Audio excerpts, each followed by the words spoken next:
RP education channel में आपका स्वागत है। ठीक है। आज हम बात करेंगे इजराइल, लेबनान और यासिर अराफात की क्या विरासत है। देखिए, कहानी शुरू होती है 1932 से। देखिए, लेबनान पहले एक क्रिश्चियन देश था। ठीक है। क्रिश्चियन देश है कि नाम पढ़ के ही आपको कोई लेबनान देश लगता है कि यूरोप का एक देश है। एक क्रिश्चियन देश था लेबनान। लेकिन आगे चल के उसमें ऐसी डेमोग्राफी चेंज हुई। क्या इसका रिश्ता है पीएलए से, क्या इसका रिश्ता है फिलिस्तीनियों से, ये हम पूरी बात करेंगे। ठीक है। ये कहानी शुरू होती है 1932 से, जब वहाँ पे सेंसस कराया गया। तो उसमें सेंसस में लगभग 54% क्रिश्चियन मानने वाले निकले और लगभग वही 40 से 43% मुस्लिम थे, बाकी अन्य थे। ठीक है। अब आता है 1948 में, जब ब्रिटिश शासन खत्म होने के बाद इसराइल एक स्वतंत्र देश बना। ठीक है। इसके तुरंत बाद अरब देशों और इसराइल के बीच युद्ध शुरू हो गया। ठीक है। इसराइल आजाद होते ही वहां से युद्ध लड़ना शुरू हो गया। इसीलिए देखिए, इसराइल हमेशा ही युद्ध लड़ते आपको मिलेगा। इतिहास में कभी ऐसा नहीं रहा। वो हर इतना ताकतवर देश है, उसके बावजूद वो भी हर 10 साल में कोई ना कोई बड़ा युद्ध लड़ा हुआ है उसने। लाखों इस युद्ध में लाखों फिलिस्तीनी अपनी जमीन छोड़कर पड़ोसी देशों, खासकर लेबनान, भाग गए। ठीक है। 1948 का जो युद्ध हुआ इसराइल के तुरंत बाद अरब देशों में, उसमें तुरंत जो है, ठीक है, कई सारे, ये जो है, यहाँ पे इसराइल था, यहाँ पे वेस्ट बैंक है, यहीं पे गाजा है। ठीक है। यहाँ से लेबनान है ये। ठीक है।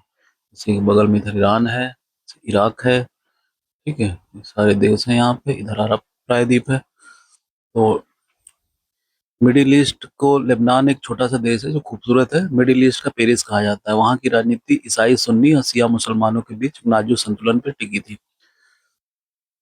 ठीक है। मेनली वहाँ ईसाई थे, सुन्नी थे, शिया मुसलमान थे। ठीक है। लेकिन जब हजारों की संख्या में फिलिस्तीनी शरणार्थी, तो 1948 का युद्ध हुआ, हजारों फिलिस्तीनी शरणार्थी वहां पहुंचे, तो लेबनान की डेमोग्राफी का संतुलन बिगड़ गया।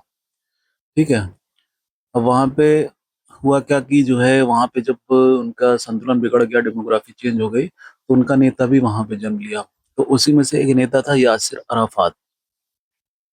यासिर अराफात का नस्ली नाम था मोहम्मद अब्देल रऊफ अराफात अल खुदा अल हुसैनी। इतना लंबा नाम था। ठीक है। 1950 के दशक अंत में फतह नाम का एक संगठन बनाया, जिसका मानना था फिलिस्तीन की आज़ादी किसी अरब देशों के भरोसे नहीं, बल्कि खुद फिलिस्तीनियों के संघर्ष से मिलेगी। ठीक है। अराफात फिलिस्तीनी संगठन, पीएलओ, बनाया उन्होंने। यह कई छोटे विद्रोही गुटों का संगठन बन गया था। 1967 में द्वितीय 6 दिवसीय युद्ध में अरब देशों के शर्मनाक हार के बाद अराफात दुनिया के सामने एक नए लड़ाकू के रूप में खड़ा हुआ। ठीक है। अब देखिए, यहाँ पे जब 1948 का जो युद्ध हुआ था, उसमें कई फिलिस्तीनी जब भाग के वहां गए, तो वहां से उन्होंने नेता अपना जन्म दिया, जिसका नाम था यासिर अराफात। ठीक है। उसी ने कहा कि जो है, फिलिस्तीनियों को अरब देशों के भरोसे नहीं, खुद के भरोसे जंग लड़नी होगी। और वहां पे संगठन बनाने उसने शुरू किए, बड़े बड़े संगठन बने। इसकी सबकी पूरी नजर इसराइल को हमेशा उन पे थी। जॉर्डन से निष्कासन और लेबनान में प्रवेश हुआ। शुरुआत पीएलओ के जॉर्डन में ऑपरेट करता था, जबकि वहां के राजा हुसैन को लगा कि अराफात उनकी सत्ता छीनना चाहता है। देखिए, कई बार कोशिश हुई। जॉर्डन बगल में देश था, वहां पे पीएलओ संगठन वर्क करता था। ठीक है। जो कि फिलिस्तीनियों के लिए करता था। ठीक है। वहां के राजा पीएलओ जॉर्डन के, उनका कोई लेना देना नहीं था, लेकिन फिर भी वो करने देते थे। लेकिन एक बार कोशिश ऐसी हुई कि लेबनान से उनके राजा को हटाने की कोशिश की गई। ठीक है।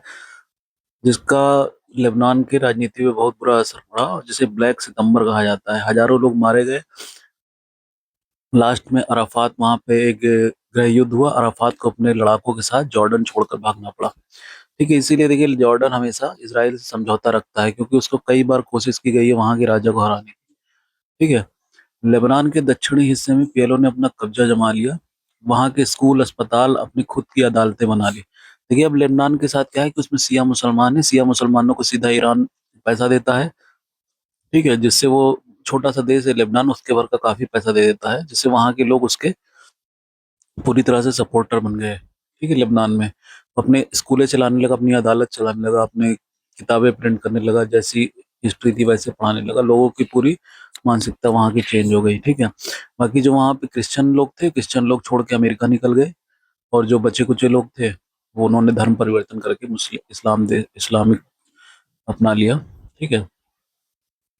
तो लेबनान का गृह युद्ध और इजरायली हस्ते जब 1975 का दौर आया, जब पीएलओ की गतिविधियों ने लेबनान को दो हिस्सों में बांट दिया। वहां दक्षिणपंथी ईसाई गुट पेलंगिस्ट कहे गए, जबकि पीएलओ को बाहर निकाले, जबकि वामपंथी और मुस्लिम गुट अराफात के साथ 1975 में चले गए, ठीक है। इसराइल ने, जो अराफात की अपनी कट्टर दुश्मन मानता था, ने मौके का फायदा उठाकर ईसाई गुटों की मदद शुरू कर दी। 1978 में इसराइल ने ऑपरेशन लिटानी के तहत पहली दक्षिण लेबनान पर कब्जा किया, लेकिन अराफात पीछे नहीं हटे, ठीक है। पहली कोशिश हुई 1978 में, ठीक है। 1982 का एक युद्ध शुरू हुआ, जहां बेरूत की घेराबंदी इसराइल ने शुरू की, ठीक है। 1982 को लंदन में इजरायली राजदूत पर हमला हुआ, इसराइल इसका जिम्मेदार पीएलओ को ठहराया, जबकि तकनीकी रक्षा मंत्री एरियन शेरोन ने ऑपरेशन पीस फॉर गैलीली शुरू किया, ठीक है। वहीं से जब लंदन का उनके ऊपर हमला हुआ इसराइल के राजदूत पर, वहां से इजरायली टैंकों ने लेबनान की राजधानी बेरूत को चारों तरफ से घेर लिया। 80 दिनों को बेरूत पर आसमान पर बमों की बारिश की गई। अराफात एक बंकर से दूसरे बंकर छिपते ही वहां से मरना नहीं चाहते, जबकि अपने आंदोलन को जिंदा रखना चाहते थे, ठीक है। मतलब वहां के जो जितने यासिर अराफात के लोग थे, वो लोग एक गुफा से दूसरी गुफा, दूसरी गुफा से वहां से तीसरी गुफा, भागते हुए किसी तरह जान बचा के भागे, ठीक है। अंत में अमेरिका की मध्यस्थता से एक समझौता हुआ या अराफात को अपनी सेना के साथ लेबनान छोड़ने की अनुमति दी गई। अगस्त 1982 में अराफात एक जहाज पर सवार होकर ट्यूनीसिया के लिए रवाना हुआ। ट्यूनीसिया देखिए अफ्रीका में एक देश है, वहां पर रवाना हुआ। विदाई के समय वो रो रहे थे क्योंकि उन्होंने अपना दूसरा घर खो दिया था, ठीक है। अब देखिए अगला अध्याय क्या शुरू होता है, सबारा और सीरिया की काला साया। अराफात के जाने के कुछ दिनों बाद लेबनान और सबारा सलीला शरणार्थी शिविरों में एक हृदय विदारक घटना हुई। इजरायली सेना ने घेरबंदी और ईसाई मुस्लिम शिविर के अंदर घुसकर 79 फिलिस्तीनी बूढ़ी औरतों बच्चों को कत्लेआम कर दिया। घटना में पूरी दुनिया को हिला दिया, इसराइल की अंतर्राष्ट्रीय छवि को काफी नुकसान हुआ। देखिए इसराइल बहुत ही, इतिहास काफी खराब रहा है इसराइल का। वो जब संघर्ष पे आता है तो काफी लोगों को मिटा के रख देता है, ठीक है। इसीलिए इसराइल से लड़ना, कोई देश छोटा सा देश है, इसराइल से लड़ना कोई भी नहीं चाहता है। ट्यूनीसिया में शांति की ओर, ट्यूनीसिया में रहते अराफात को एहसास हुआ कि बंदूक के दम पर इसराइल को नहीं मिटा सकते। 1988 में उसने पहली बार आतंक को त्यागने और इसराइल के अस्तित्व को स्वीकार करने का संकेत दिया, ठीक है। 1993 में एक ऐतिहासिक पल आया जब अराफात की इजरायली प्रधानमंत्री जाकिर राबिन ने ओस्लो समझौते के तहत हस्ताक्षर किया। अराफात ने, जो कभी आतंकवादी कहे जाते थे, नोबेल शांति पुरस्कार विजेता बन गए। देखिए उनको, आतंकवादी को एक नोबेल शांति विजेता बनाया गया। गाजा और वेस्ट बैंक को अपनी सरकार बनाने के लिए वापस लौटे, ठीक है। शांति की उम्मीदें ज्यादा दिनों की नहीं टुकी। 2000 में शांति वार्ता विफल हो गई। दूसरा विद्रोह शुरू हुआ। इसराइल में अराफात को उसके रमल्ला स्थित मुख्यालय में कैद कर दिया गया। 2004 आया, ठीक है। 2000 में समझौता हुआ था, सारी टूट गई। वहां पे इसराइल फिलिस्तीनियों का फिर से हमला शुरू हो गया। 2004 आया, अराफात बीमार पड़े, उन्हें इलाज के लिए फ्रांस ले जाया गया और वहां पे उनकी मृत्यु हो गई। अब अराफात की कहानी खत्म हुई। आज भी कई लोग मानते हैं कि इसराइल की खुफिया एजेंसी मोसाद ने जहर देके, पोलोनियम 210 लागत जहर देकर, तो देखिए मोसाद जो इनकी कंपनी है वो काफी दिनों से वर्क करती है, उसकी हर जगह पहुंच है मोसाद की, ठीक है।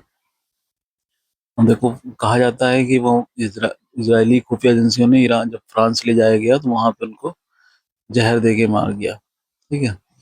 तो यही कहानी है। अब देखिए इसराइल को आप सब वैसे भी जानते हैं कि इसराइल ऐसा देश है।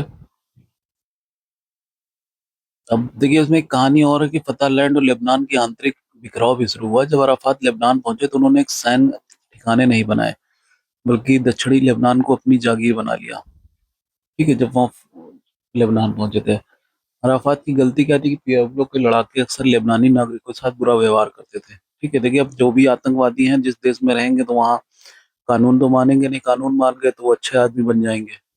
वो तो आतंकवादी हैं तो उनको तो हर तरह से सुख सुविधा चाहिए। तो इसलिए उन्होंने एक गलती की, लेबनान में नागरिकों के साथ बुरा व्यवहार किया, जबकि लेबनान के शिया मुसलमान अराफात के खिलाफ होने लगे। नतीजा वही नाराजगी था जिसके आगे चलकर हिजबुल्लाह के उदय की जमीन तैयार की गई। देखिए हिजबुल्लाह नामक का जो है संगठन का जन्म हुआ, जो कि आज की सबसे ताकतवर आतंकी संगठन है, जिसको ईरान फंड करता है। ठीक है, तो यही कहानी है। जो है आज भी देखिए वहां से यासिर अराफात की तो पीएलओ का उतना ताकत नहीं रहा, लेकिन उसकी जगह अब हिजबुल्ला ने ले ली है। हिजबुल्ला को अब ईरान फंड करता है, जो कि पूरे लेबनान में। वो उसको हिजबुल्ला को अंत करने की कसम इस बार जो युद्ध चल रहा है अभी 2026 में, इसराइल ने जैसे कसम खा ली है कि हिजबुल्ला को अंत करके ही मानेगा। सीज फायर चल रहा है, उसमें लगभग 150 बम 10 मिनट के अंदर गिराए गए, पूरी तरह से कहर बरपा दिया गया।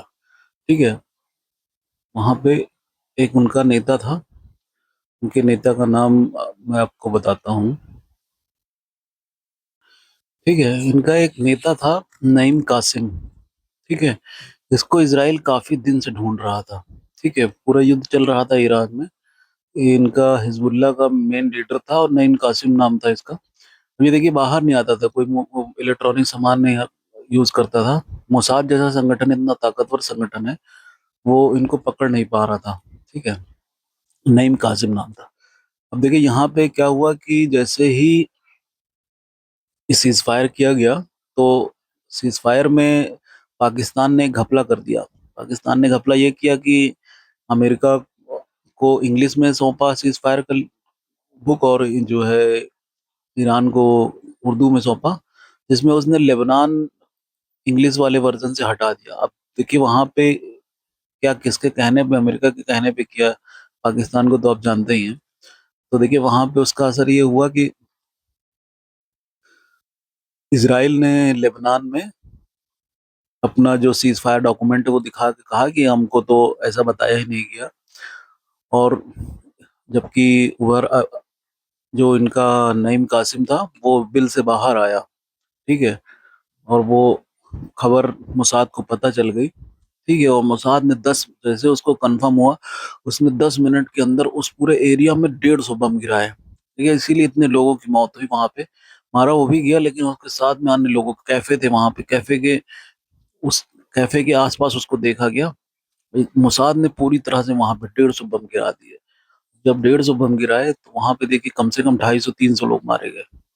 ठीक है, पूरी तरह। लेकिन आखिरी में कंफर्म हुआ कि उनका जो मेन लीडर था नईम कासिम, हिजबुल्ला का, उसको मार गिराया आईडीएफ ने।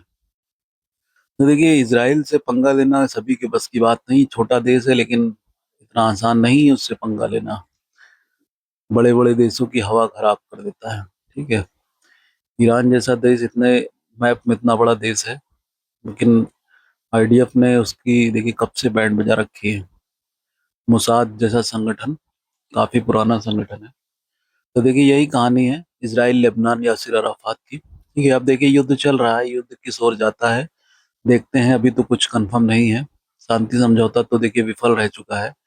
अब 2 हफ्ते के सीज फायर के बाद फिर से युद्ध शुरू होता है। अभी तो इसके कोई आसार लग नहीं रहे हैं, लेकिन देखो फिर से शुरू होता है।